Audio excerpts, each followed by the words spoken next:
Okay, it's our great pleasure to give a nice warm welcome to Susan Tully from FAIR. So come on up, Susan, and welcome. Thank you. Well, thank you. It's good to be with you tonight. Let me tell you a little bit about FAIR. We do have some brochures up here and some newsletters. We're the biggest, oldest immigration watchdog in Washington, D.C. We've been around for more than 35 years. We are nonprofit, nonpartisan, but because this issue cuts across all political ideals. We have some very liberal board members. We have some very conservative board members. So I'm here to talk to you about what I think is probably one of the most important issues that is actually takes in every issue that we're facing in the United States. So we'll go into it, but I want to know, does anybody know what that picture is? It's on that. The Beast. Good. You know, you're one of the few groups that knew the actual name of it. Yes, that's the Beast. Do you know who owns that? That's the railroad that goes all the way from Central America through Mexico up to the Rio Grande Valley. So southern Texas around the McAllen area is where it stops. Who owns that train? No, not Carlos Salina. No. Is that what you said? Oh, no. It's actually owned by Kansas Southern Railroad. Kansas Southern Railroad. I think that's important because I'd like to, talk about the fact that I'm pretty sure Kansas Southern Railroad would never, ever allow Americans to ride a train like that by the thousands across the United States. So why do you think this is happening in Mexico? Any ideas? Because they can. Because the drug cartels control everything that happens down there, and they're charging every one of those people to be on top of that train. And Kansas Southern Railroad apparently is just looking the other way because they can't do anything about it. So here we go. For you to understand how bad illegal immigration is in the United States, I want you to first talk just briefly about legal immigration because it's important to set the stage. The United States is the most welcoming nation in the world. We bring in more legal immigrants each and every year than the whole rest of the world combined. Let me say that again. We bring in more legal immigrants each and every year than the whole rest of the world combined. We bring in 75% of the world's refugee population each and every year. So you hear in Washington, they say, well, our immigration system's broken. We need to do something about it. Is that a broken system? If we can bring in more legal immigrants than the whole rest of the world combined, is that broken? No. Overwhelmed? Yes. Unless we want to take a whole lot more resource than we're already taking and putting it strictly into immigration. Our country gets more than 10 million requests for immigration, people who want to come here, every year.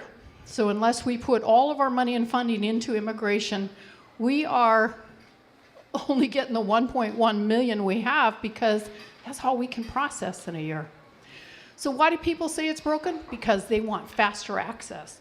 They want to justify the people who have come here illegally by saying, oh, it's too long, it's too cumbersome. And it is. For many people, there's a lot of cases where it is complicated and it takes years for them to come here, but they still wait their turn. So there is no justification, in my opinion, for illegally coming to this country when we have the most generous legal immigration policy in the world. But just on the legal immigration part of it, I want you to understand that as a result of the 1.1 million each and every year we're bringing in, and then exponentially their family members, the United States is growing at a faster rate in population than China. We are on a fast track now to reach 1 billion people in less than 100 years. You in California are on a track in the next 10 years to grow potentially by 10 million more people. You're already having water resource problems. We're already having all kinds of issues in the Southwest, particularly with water. Where are these people going to go? How are we going to take care of them? How do we deal with these issues? And then again, why are we doing this? FAIR believes that our immigration policy should first and foremost benefit America, not based solely on the fact that somebody has a need and needs to come here. So we need to address this issue, because until people realize that our legal immigration policy alone is going to put us at 1 billion people in less than 100 years, we need to talk about what does that look like for our grandchildren? What are they going to be left with? And don't forget that China instituted 1 child per family, forced abortion, and infanticide when they hit the magic 1 billion people, because they couldn't take care of them. They didn't have the food, they didn't have the resource, they didn't have the jobs. So this is something we have to talk about. This is a runaway train we could stop if we can legitimately debate this issue. So it's our birth rate, it's our migration rate, not our birth rate, that is driving the growth in the United States. So let's get into illegal immigration. What does it cost? Well, it's financial, but it's other. There's lots of other, and that's what I'm going to show you tonight. I'm going to show you all the other that the mainstream media won't talk about. What happens at the border doesn't stay at the border, and you guys know that better than anybody else in the state of California. But this holds true up in Massachusetts, Portland, Oregon, you name the place, they have issues. This is one of the lovely youth, unaccompanied minors that came in with the group last year. Can you see those tattoos? He's an obvious gang member. These kids were placed all over the country, and you have a facility right here in Fairfield, California that became a receiving detention center for a whole bunch of these kids. Where are they now? Are they in your schools? Yeah. Illegal immigration is costing U.S. taxpayers $113 billion a year. This is a very conservative estimate at the federal, state, and local level. $84 billion, or 75%, is absorbed at the state and local level, not by the federal government. The cost per native U.S. taxpayer to support this $113 billion is $1,100 a year that you're paying in taxes to support the cheap labor or the illegal aliens who have come here. Education, of course, is the single largest cost, $52 billion, and that is absorbed solely by state and local government. 1/3, okay, so you always hear, well, they pay taxes. 1/3 of the actual federal dollars that are outlaid to cost, for the cost of illegal immigration are actually matched by some tax collection, either somebody who's working with false ID, because that's the only way they're paying taxes, or on their ITIN number, which isn't supposed to be for anything except foreign investment. But less than 5% of the state and local outlays are actually matched by the tax collection. Remember, we said 75% of the costs come to state and local.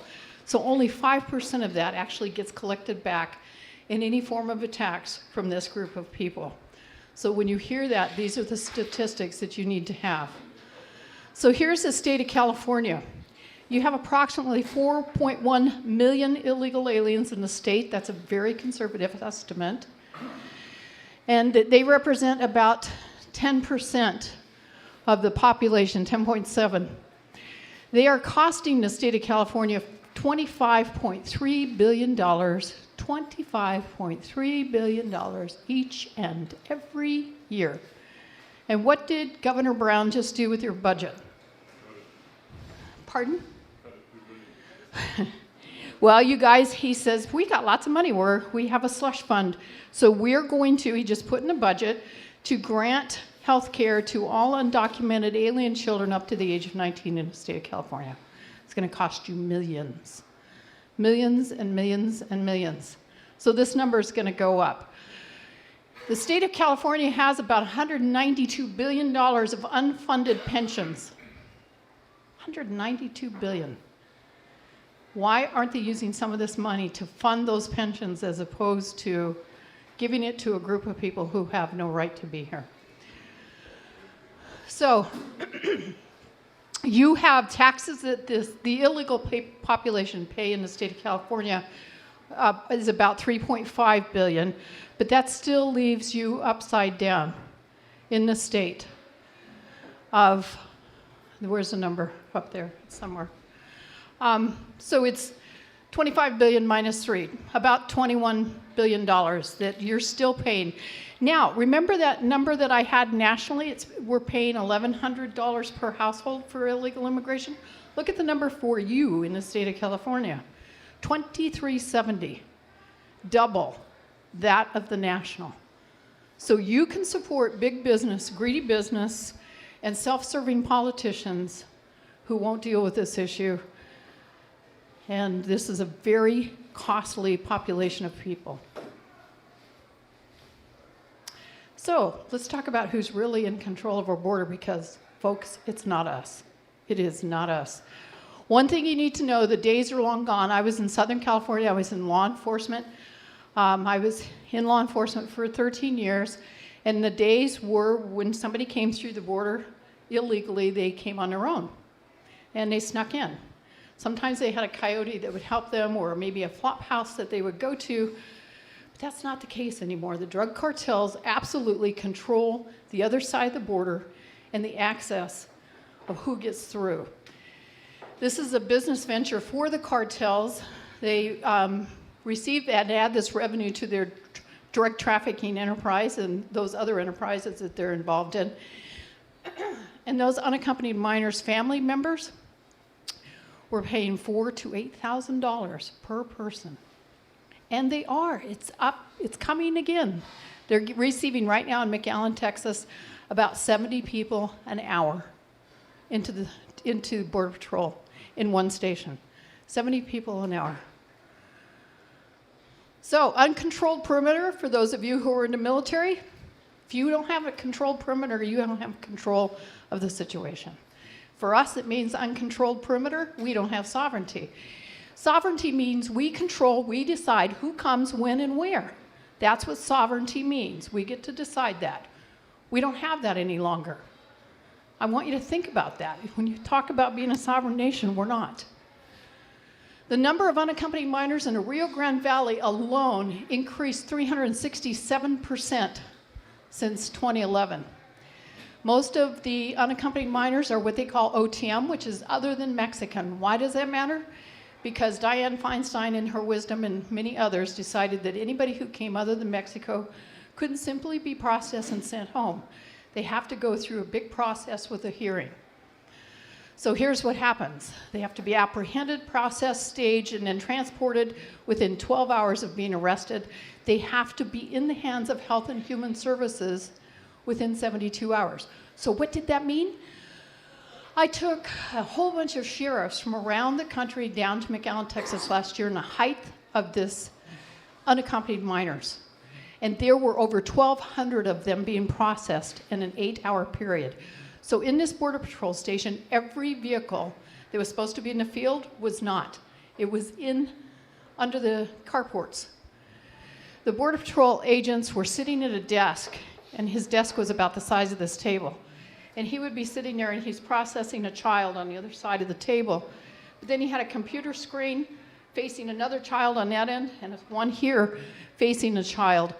And those children were being processed by Border Patrol agents in Arizona, California, and New Mexico, and other places. So what it meant was all Border Patrol agents, about 80% or more, were pulled out of their field and put into the offices to process those children. So don't you think the cartels love overwhelming Border Patrol with the unaccompanied minors that are coming? Yep. Not only do they make $48,000 a person, it leaves the territory wide open for drug smuggling. Great for them. So here's a report that was actually done before the height last year of the unaccompanied minors coming, because they'd already seen this increased every year since 2011. Why 2011? Well, because in 2010, President Obama instituted DACA. What is DACA? We call it as executive amnesty for the kids, but it's deferred action for childhood arrivals. So once he instituted DACA in 2010, these kids started coming by the thousands. And as the years have gone by since then, it continues to increase. So this report shows that ICE and Border Patrol agree it was lack of deterrence that increased the number, as well as DACA. The unaccompanied minors, their families, and the drug cartels knew that once they got them through, that they were not going to be apprehended and held. Nothing was going to really happen to them. They were going to be placed with family members.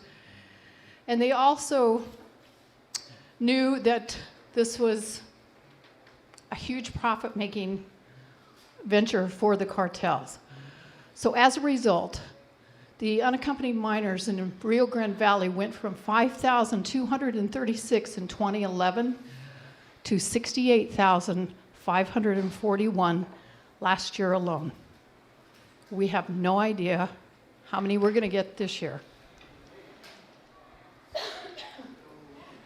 Now, when ICE, DHS, and President Obama were asked about were these kids showing up for their hearings after they were detained and then released to their families, they wouldn't answer. They kind of stalled. They didn't answer the question. And then, of course, USCIS finally said it was about 70%. Border Patrol agents told us, no, that number is well over 90% are not showing up for their hearings. Now, just so you understand, what do these families know before they put these children in the hands of the drug cartels and pay them $48,000? Here is Homeland Secretary Jay Johnson, who testified before Congress in 2014. Quote, parents give immigrant children birth control in case they get raped along the way.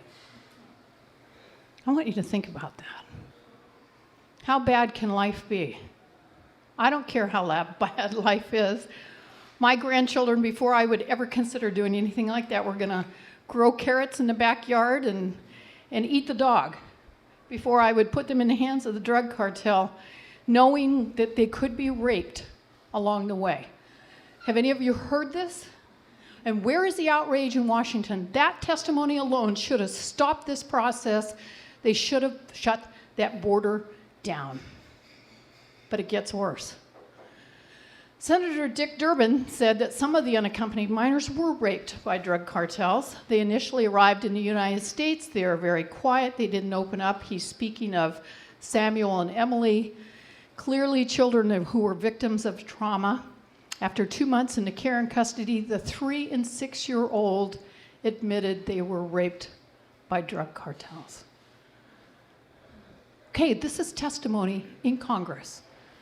Where is the compassion? We hear about we're supposed to be compassionate, that these people need jobs, they're just looking for a better way of life. Where is the compassion?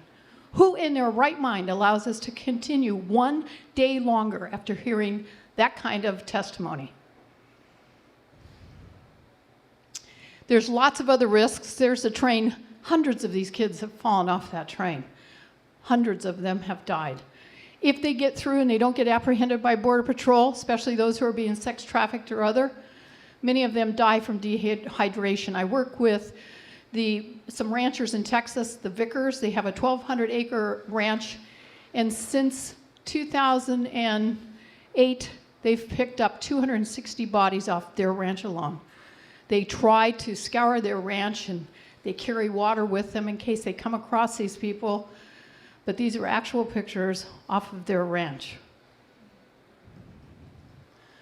So what you need to understand is this DACA that the president has instituted, this promise of reuniting and paying the cartels to get here, has fueled more and more families and people to take the risk to send their children. The unspoken truth is, if people simply show up at our border, and we are required by this administration to process them and keep them here, millions more are going to follow. And they are. Current docket hearings, when I did this PowerPoint for Fairfield, what was it, a few months ago,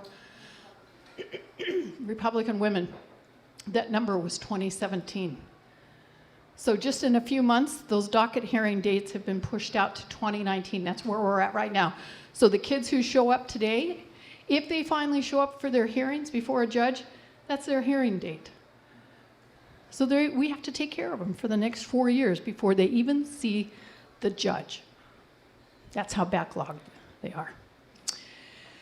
Well, so not all of the people who are coming into this country are claiming that they're unaccompanied minors are just looking for the American dream or to be reunited. Some of them are exploiting what's going on here, and the drug cartels are part of that. They have many trained personnel who are over the age of 19 or 20. They claim that they're 17 or under. Nobody can question them because they don't have to have documents when they show up. They have to take their word for who they are, where they came from. No background checks are done on them. So they're sending trained personnel with many of these groups to enter our country so they can be moved to a city near you. Here is an actual news report with thousands of the unaccompanied illegal alien minors have been identified as obvious gang members by Border Patrol, and they've been transferred to Baltimore, Los Angeles, New York, Houston, and Washington, all areas that are big strongholds already by MS-13. And when we were down in McAllen with the sheriffs, one of the Border Patrol agents pointed to a little boy and he said, "You see that 14-year-old? He admitted to me that he committed his first murder at the age of 8. And one of the sheriffs said, "These aren't children like anything that we know in the United States of children. And yet these kids have now been placed in schools and in classrooms next to your grandchildren and children." So, and I'm sure you've been hearing, oh, this is getting a lot of traction. This is 2013. Obama released 36,007 convicted criminals back into neighborhoods across America. Now, these are people who were in detention facilities and should have been deported. They'd been convicted of homicide, sexual assault, kidnapping, and aggravated assault. Combined, those 36,007 people had committed 88,000 crimes. 169 of them were convicted of murder. And we just had another report this week that they have since released another 120. Of these convicted, 120 of them have gone on to commit murder again. So, reports from Senator Grassley said that this 36,000 that were released in 2013 have since committed another 1,000 additional crimes. But in 2014, Obama turned around and cut loose another 30,000 criminals who were in detention facilities and should have been deported. Every one of the dots on this, and this map is several years old, I'm going to say it's 5 or 6 years old probably by now, represents a stronghold for the cartels. There's a whole bunch of them in the state of California. But you can see they're in all the major cities, every major city in the United States. If that were an updated map, it would have many, many more dots on it than it does. But I just wanted you to see this is actually a law enforcement map that shows the stronghold of the drug cartels. Now, we said what happens to the border doesn't stay at the border. What you also need to know is what happens in Mexico doesn't stay in Mexico. Because when you have open access, everything that's over there travels here. This is one of the things, and I've actually seen since I've started doing this presentation, a number of cars who have decals on them, who have Santa Muerta, the angel of death, on their car. So be watching for them. What has happened is, of course, with all the violence that's taken place since the drug cartels are in control. In fact, some people are questioning whether there's any legitimate government left in Mexico or if everything is absolutely controlled by cartels. But since 2007, there are 70,000 people dead. That's more than double the number of people who've been killed in Afghanistan. Double. How many people still go to Mexico for vacation? Anybody? Yeah. It's one of the most deadly places in the world. You might want to rethink that. 30,000 people are missing. So another component of this cartel and this narco-culture that's taken place in Mexico has brought out this new cult of Santa Muerta, or the Angel of Death. This cult promotes, of course, corrupt behaviors, evil value, personal gain above all else, inflicting pain and killing as seen as something pleasurable. So many killings have now occurred in Mexico that they're actually saying this is like a spiritual insurgency that's taking place. So what happens? Well, the significant population of people living in Mexico are still poor. They've been disenfranchised by their government as well as the wealthy ruling elite of Mexico. And so they have looked to these drug cartels and the way they live as being something they want to aspire to. They have made saints of these drug dealers or these killers, and they want now to end up being like them. Law enforcement on the US side, of course, says this is a very dark variant that we have to be concerned about and watch out for in the United States. And these inspired and ritualistic killings that take place as part of Santa Muerta are happening not only in Mexico, but in the US. So here is in 2004, a criminal who died in prison was a killer of virgins and babies.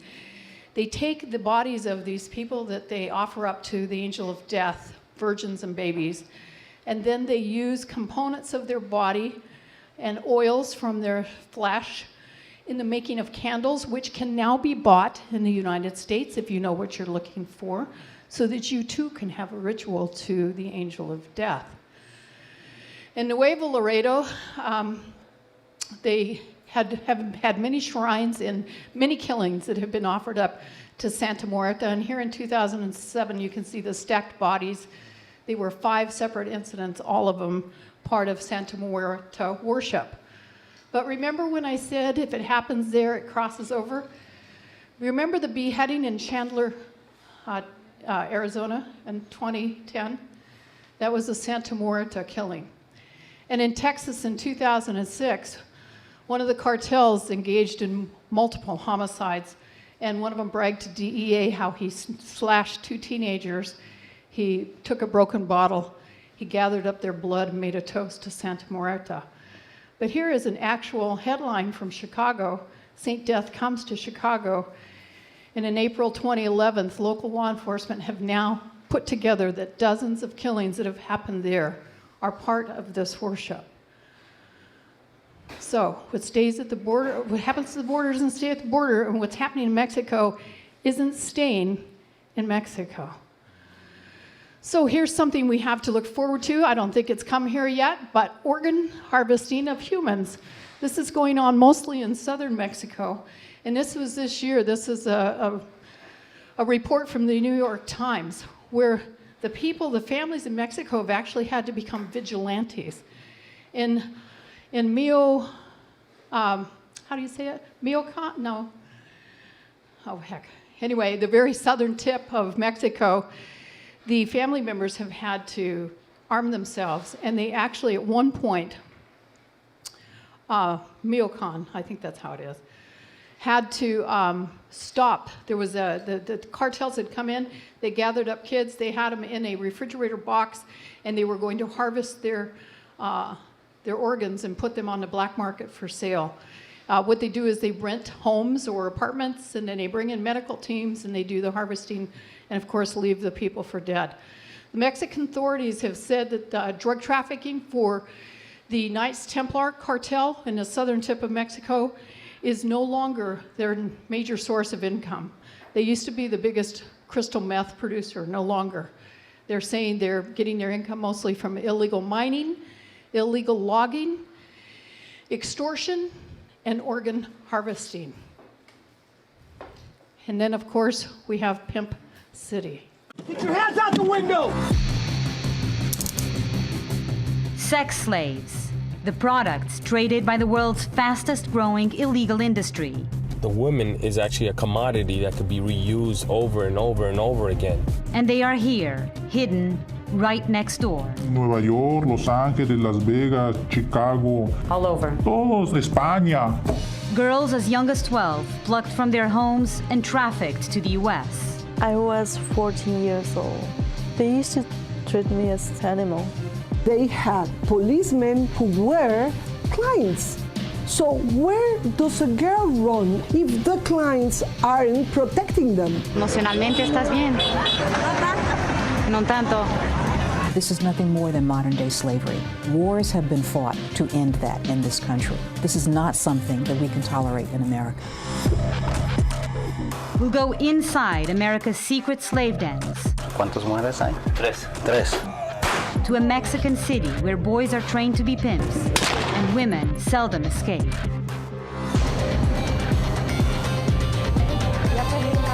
A dangerous journey to the center of the sex slave trade. Okay, so she's asking to put the camera down. No se ve, mira. To Pimp City.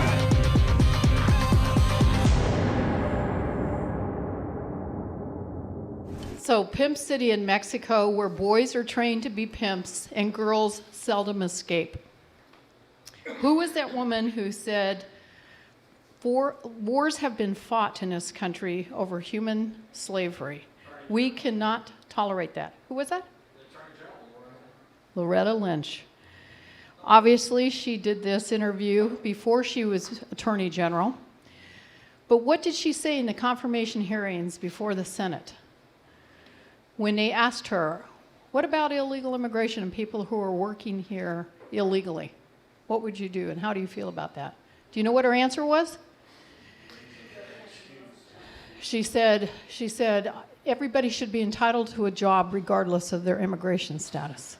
How does she reconcile the fact that she knows there's human slavery going on in the form of sex slaves, and yet she says illegal immigration or jobs should be given to anybody who comes here? You see, here's the problem. This is what's wrong with Washington. You can't look the other way on drug trafficking, on children trafficking, on sex slaves, on human organ harvesting, until you address illegal immigration, until you shut all the activity down at the border and people coming through here illegally without knowing who they are. Until we stop that, we don't stop this. We don't have any control over this. This is the ugly underbelly of illegal immigration that nobody in Washington talks about. They try to pretend like they're two separate issues. They're all connected. You don't get a whole bevy of girls in here as sex slaves unless they're being brought in here illegally. And you can't stop them from coming until we shut the border down.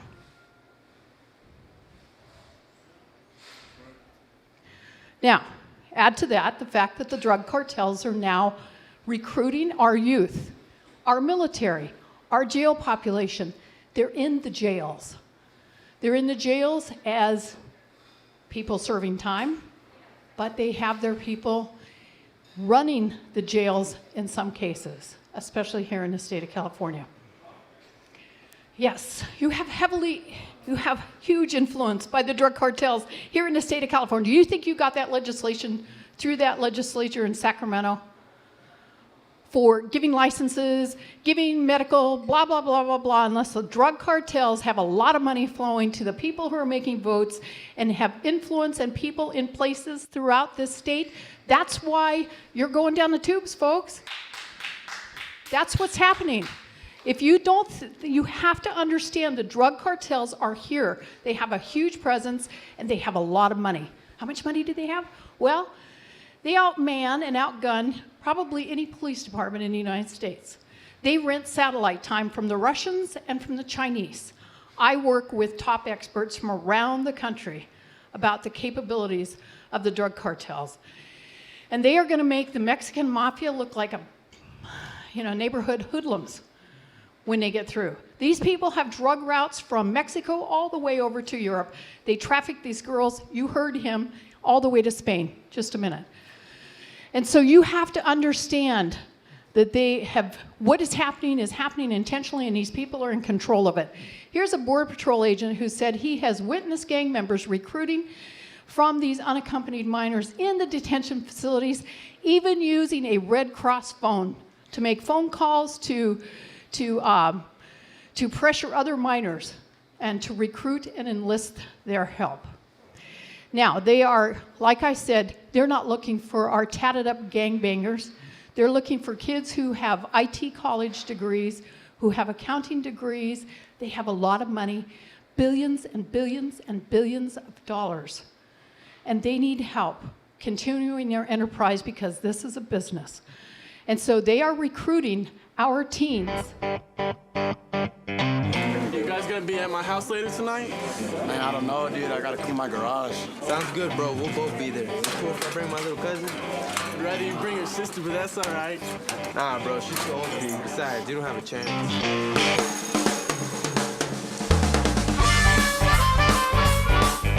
A lot of times, drug dealers, drug traffickers, they're not that evil figure that you're expecting. They're actually somebody that you know, somebody that you trust, and somebody that you believe in. You take a school, that's a hotbed for marketing narcotics. I mean, number one, how much easier is it for little Johnny to sell drugs to a friend that he knows?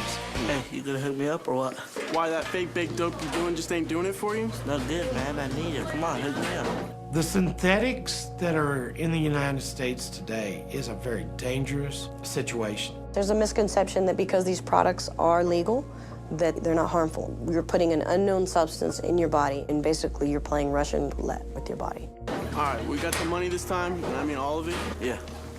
All right, well, I'll see you guys at my house later tonight. Keep your mouth shut this time. Thanks, back. What a freak. Some of these kids are willing to get involved in almost anything that makes money. And of course, drugs is one of the key, obviously. I told you that stuff was dank, right?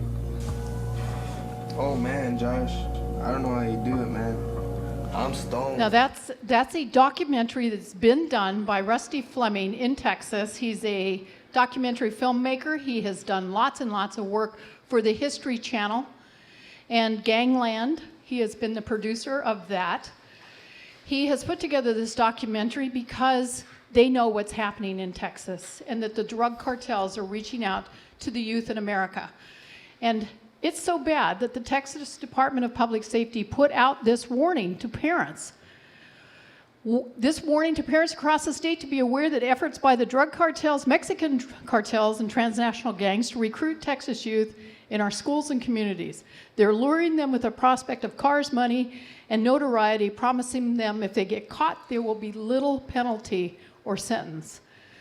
They're always seeking new ways to smuggle drugs and humans into Texas, and they're now using state-based gangs and our youth to support their operations on both sides of the border. I'm sure that Governor Brown has put out a similar warning, right? Yeah. This is how bad it is. This is what's going on. This is what people in Texas are doing. I think you just saw that Governor Abbott has committed $800 million to do the job Border Patrol is now not allowed to do. That's how serious it is, and that's how much corruption and undermining has gone on in Texas, that they're going to pony up. This is what you guys should be doing with your excess budget, is doing everything you can, but instead, what are you doing? Rolling out the flipping red carpet. So, Fake, this is the face of narco-terrorism. I want you, if you've heard that expression before, because that's what the cartels are. They're narco-terrorists. And if that's an ugly picture, burn it in your brain, because that's what's coming. That's what happens with the drug cartels. You're not hearing this out of Washington, D.C. So, how do we make this madness end? Well, we can't have change until we actually do something different. And all you hear out of Washington, D.C. and the Gang of Eight and these clowns, and I mean that when I say that, I mean John Boehner and Mitch McConnell, is amnesty, amnesty, amnesty.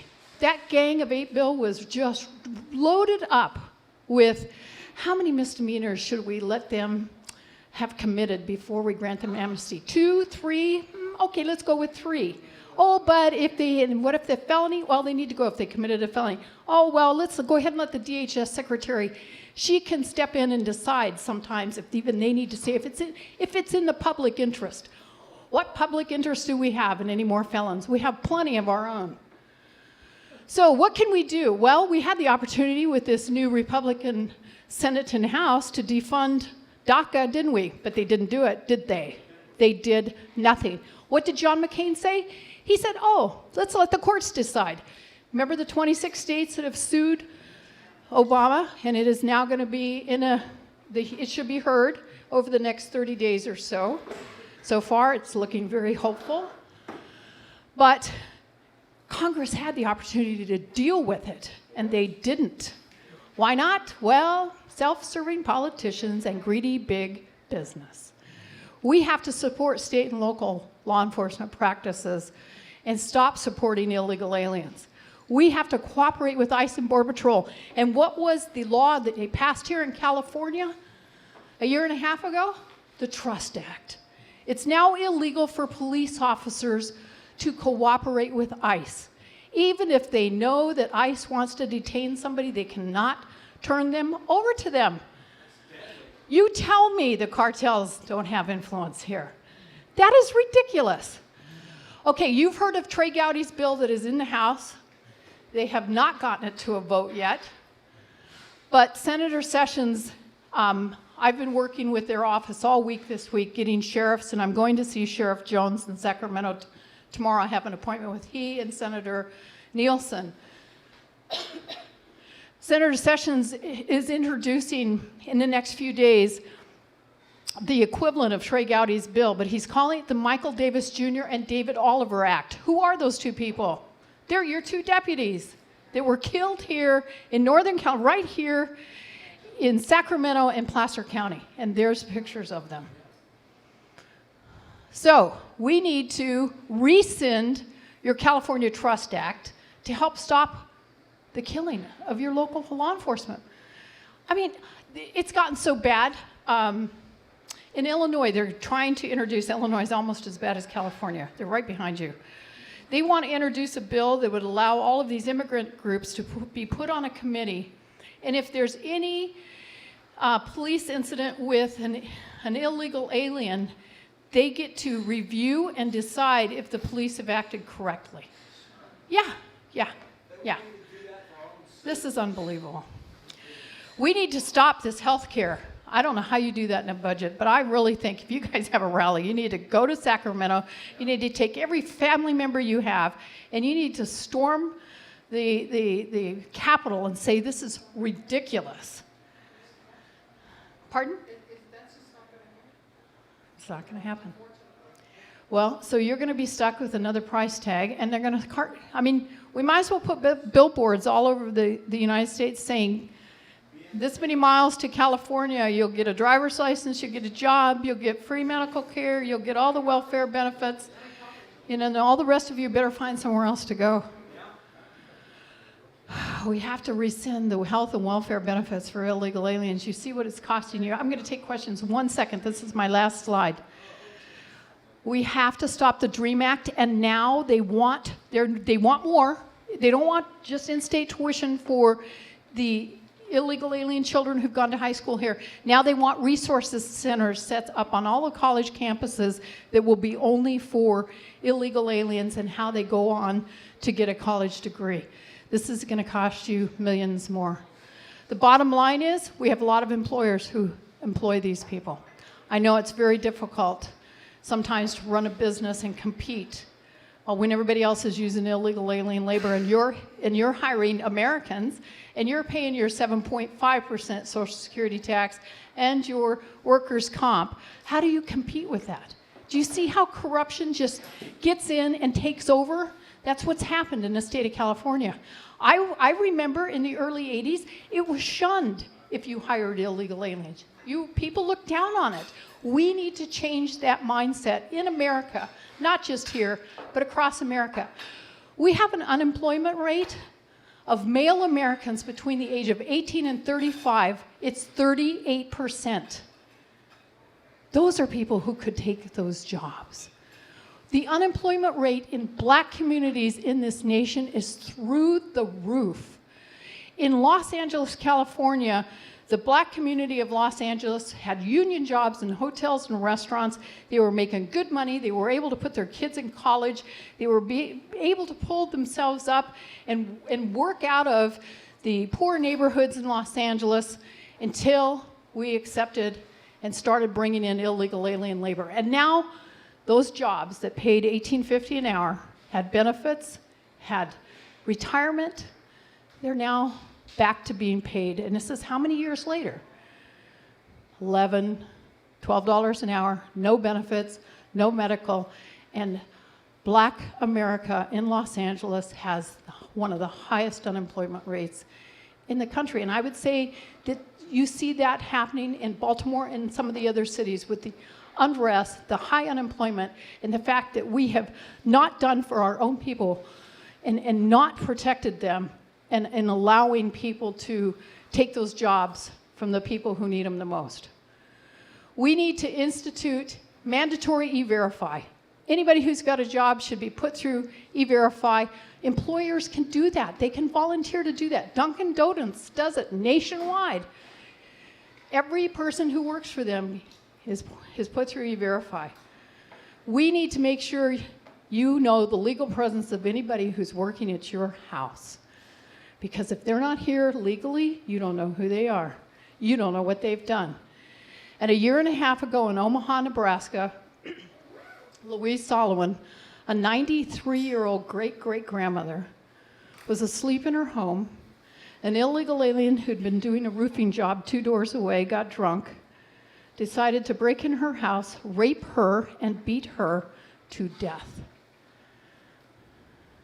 Yeah, if her neighbors had made sure that people working on the roofing job of their house all had legal presence, and we have paperwork that you can at least give to somebody that you employ like that who says, you have to verify this or you're not getting the job. Those are things that we can do as people. Vote for candidates in office who believe in the rule of law, because what has now happened in the state of California and is happening throughout this country is we have a set of laws that apply to American citizens. We have to pay our taxes. We have to be honest. We can't be fraudulent. We can't use, if you used phony ID, you'd go to jail. It would be a felony and you'd be in jail. But if you're illegally in this country, it's okay. No matter what you do, it's okay. In fact, we're going to give you driver's licenses. We're going to give you medical care for your children. Do you see what I'm talking about? This doesn't end well, folks. It doesn't end well for Americans. Stand up. Let your voice be heard. We have to save America. Get involved.